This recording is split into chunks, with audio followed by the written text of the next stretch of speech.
there's nothing like being back on UK soil, getting my head down, and get back in routine and regiment. And that's how I like living my lifestyle, in a regiment format, and focus on what I've got ahead of me, really. You can see he's massive, he's in shape, he's going to be a real challenge, and it's something different for me. Look, I'm used to boxing boxers and boxing the head off somebody. You know, unfortunately, it was a terrible accident, tragic injury, and you know, he'll take a little bit of time to recover physically. I think more will come out on that when Anthony's prepared to share it. Anthony Joshua has made a statement concerning his career, and this is what he had to say. He said, quote, he said, "I can't stop now. I've got to keep going until I reach my destination. I'm targeting Tyson." So Anthony Joshua just completely lost it on Tyson Fury during their face-off, and the whole thing turned into pure madness. After bouncing back from that devastating car accident, Joshua rolled up to camp with serious fire in his eyes. He crashed right into Fury in Fabio's media event with this intense energy that nobody saw coming. AJ locked eyes with Fury and threw down the challenge right there, basically saying, "Prove yourself or shut up." You could cut the atmosphere with a knife, and everyone in that room knew they were witnessing something special building up. It's just a battle of the fittest, battle of the smartest, and the last man will be standing. This heated exchange between Tyson Fury and Anthony Joshua just shook the entire boxing community to its core. Joshua's energy was through the roof, and you could see Fury feeling that pressure as AJ threw down the gauntlet. Boxing fans have been dreaming about this matchup for what feels like forever, and watching Joshua get fired up like this, talking about how he's going to destroy and demolish him, turned the whole room into electricity. The drama, the build-up, the raw emotion, this is exactly what makes boxing the greatest sport on earth. You know what's coming in that ring? Beat the pussy up, call me Larry Holmes. I'm eating a job, bang, bang, bang. And, you know, I can't wait. It's going to be an absolutely fantastic. Fabio Wardley stepped up looking absolutely ruthless as he confidently stated he's the superior boxer, making his position crystal clear that he can defeat both Anthony Joshua and Tyson Fury. His self-assurance left everyone speechless, and Wardley never backed down, keeping his eyes locked on Fury like he was marking his territory. All of a sudden, this wasn't just about Fury's dominance anymore. A new dangerous contender had stepped into the spotlight, and the heavyweight landscape just became way more chaotic. So we won't be trying to engage very early or very often, but that's another area I can double down and hunt him around that ring. Like, there's only so long you can go running from me in a ring. You're not gonna be able to keep that up for 12 rounds. I will find you, I will hunt you down, and you will have to stand in front of me and let your hands go at one point or another. So, and at that moment, that's where I come out on. Eddie Hearn made it clear. It's obvious this is the battle everyone on the planet has been craving.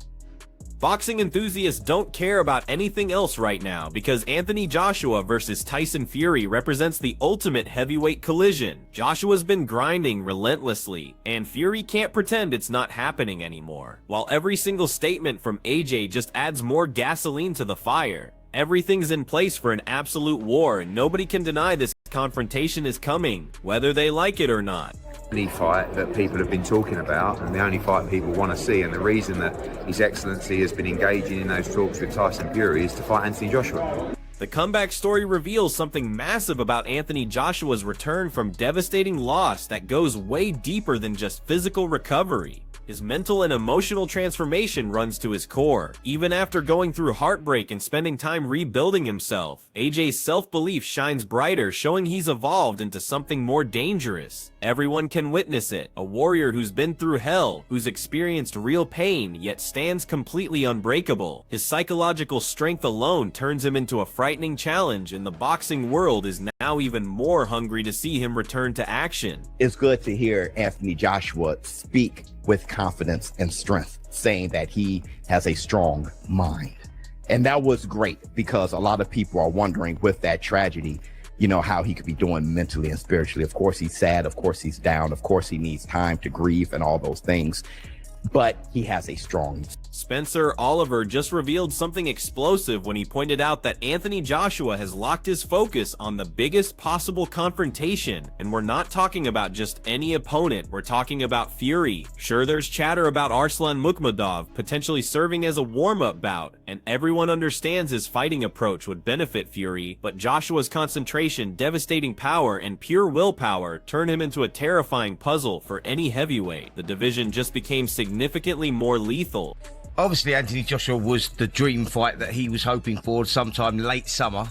Arslan Makhmadov is the rumoured guy that he's going to be coming in against, the guy that just beat Dave Allen, the big Russian, very powerful, very strong. But Simon Jordan struck right at the core issue. From a physical standpoint, Anthony Joshua possesses everything required, but the genuine question revolves around his mental state. Following personal tragedy and extended time outside competition, will AJ maintain that killer instinct to unleash punishment like during his prime years? Boxing goes beyond technique. It demands passion, ambition, and soul. Everyone's paying attention, knowing that if Joshua harnesses his concentration and anger, Fury might face serious problems. This represents more than a regular bout. It's redemption, a declaration, and an opportunity to demonstrate he remains the heavyweight monster everyone once feared. And so with that in mind, physically, of course, he'll overcome it. It's whether boxing provides him with an outcome that he wants to motivate himself to go back into a ring.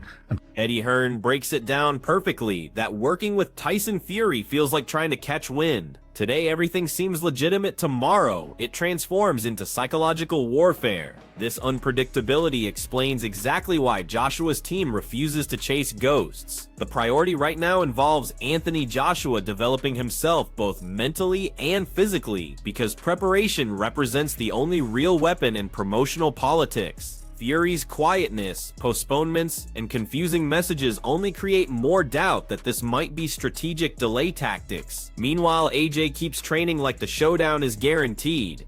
Once training camps officially begin and representatives start making calls, reality will emerge. Either Fury goes all in, or everyone finally discovers who actually wants to fight. You can't ever guess what Tyson Fury's thinking or what his plan is, you know, and it's really, you just got no, like, you can't choose confidently what he's going to do. Maybe he's had enough, maybe he's got the ump, maybe it's a game. You just got to worry about yourself. And, you know, for us, AJ's probably a couple of weeks away from going back into camp.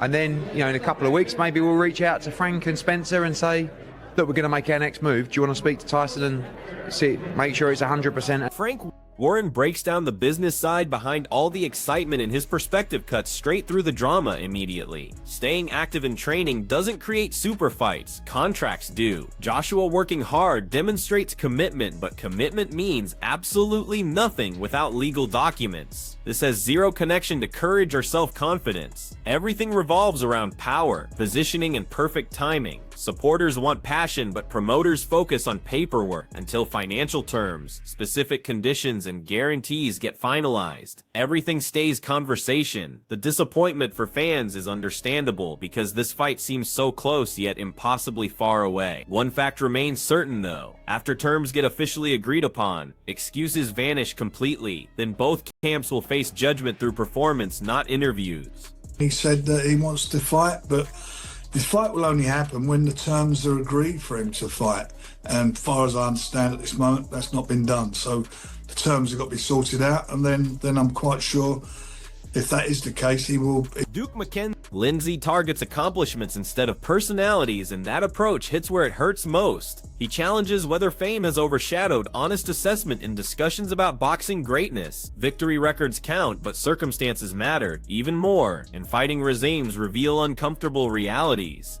Defeating specific fighters might create buzz, but it doesn't change boxing history. True legends get built through consistency, elite competition, and complete dominance over top-tier opposition. His frustration centers on declining standards in current heavyweight discussions. Being charismatic, unbeaten, or exciting doesn't automatically translate to historical significance. Fans can appreciate Fury's highlights, but measuring him against authentic legends requires honest examination. Until achievements match the mythology, this argument will continue forever. You know, obviously Fury's got his own fans and people that think he is a legend. and one thing and another. Well, that's all well and good, but you got to look at his resume. It doesn't stack up. Not to the great fighters. It doesn't stack up. So, you know, he is where he is. Like I say, if he beat Fabio Wardley, that doesn't make him great. That doesn't make him great. Now Fabio Wardley talks with that type of conviction that immediately grabs everyone's attention. He doesn't seem fazed by big names or scared of legendary status. He sounds absolutely certain. Energy, hunger, and determination become deadly tools, particularly against a heavyweight who survived brutal battles. Wardley identifies weaknesses, where everyone else sees intimidation, and that self-assurance by itself makes this discussion fascinating. The concept that Fury remains susceptible to knockout power again isn't insane, it's thought-provoking. This goes beyond polite competitive banter. It's a contender imagining victory before the first round starts. Regardless of fan opinions, declarations like this create momentum, and suddenly Fury transforms from predator into prey. 2 times, and I'm a bit younger, a bit fresher, got a few more tricks in my pocket, so if Wilder can do it, I can do it. I can get Fury out of there. Do you see that? If that's a fight that happens, you see yourself knocking him out? Yeah, 100%. I see myself getting him out. I can actually see it as well. The question emerges that nobody wants to face directly. Why step away when the most significant fight of your generation remains completely untouched?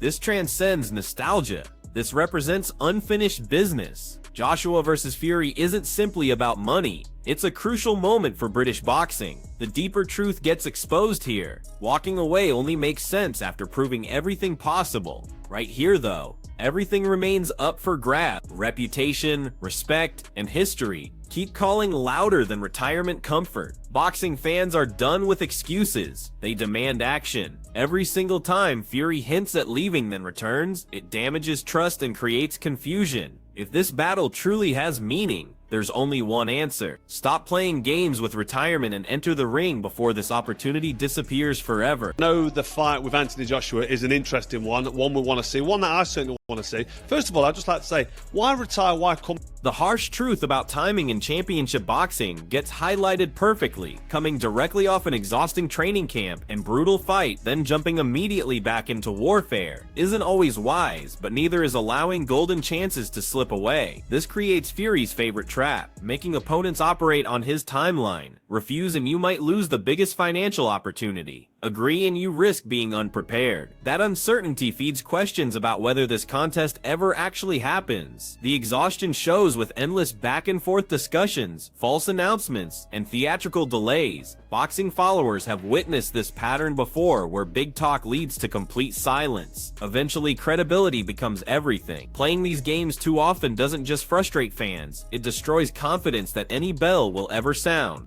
It's one that, right now, I mean, he's just coming off a hard camp, a hard fight, and does he need it right now immediately when Tyson Fury says so? Probably not, but can he afford to knock back the opportunity? Probably not as well. So it's tough, really.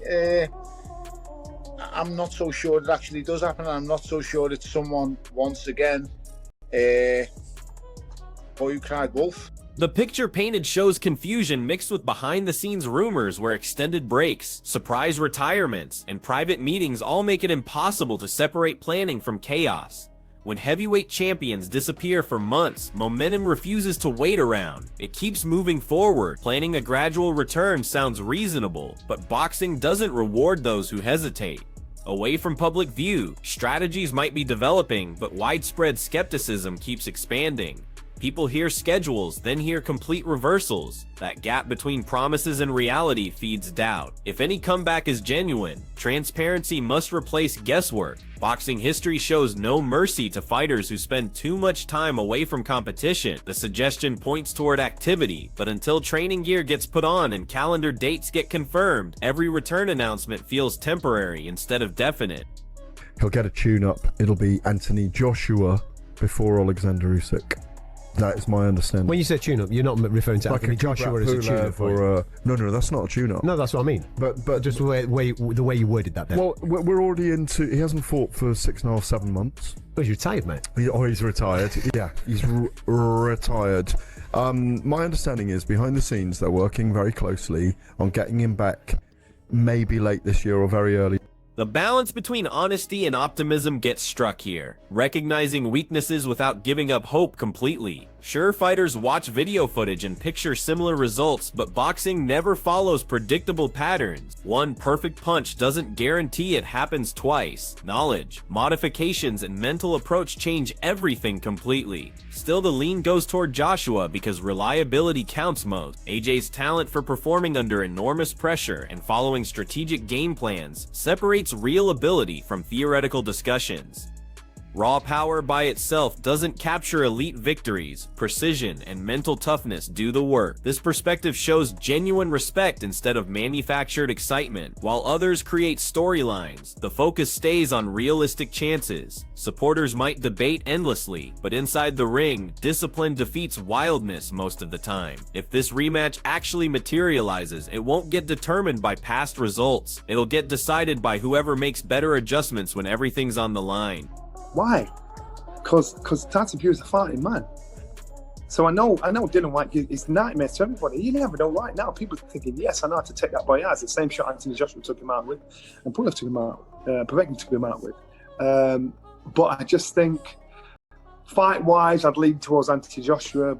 The conflict between Anthony Joshua and Tyson Fury has hit maximum intensity, and boxing fans are screaming for resolution. Every media appearance, every aggressive statement, every subtle insult keeps building toward what might become the most important heavyweight battle in 10 years. Fabio Wardley waiting in the wings just makes everything more explosive, proving that this division stays completely unpredictable. This showdown goes way beyond pure talent. It's about honor, historical standing, and total supremacy. Who steps up when the entire planet is watching? Drop your thoughts below and let everyone know. Do you believe Joshua finally defeats Fury, or does Fury's intelligence win out again?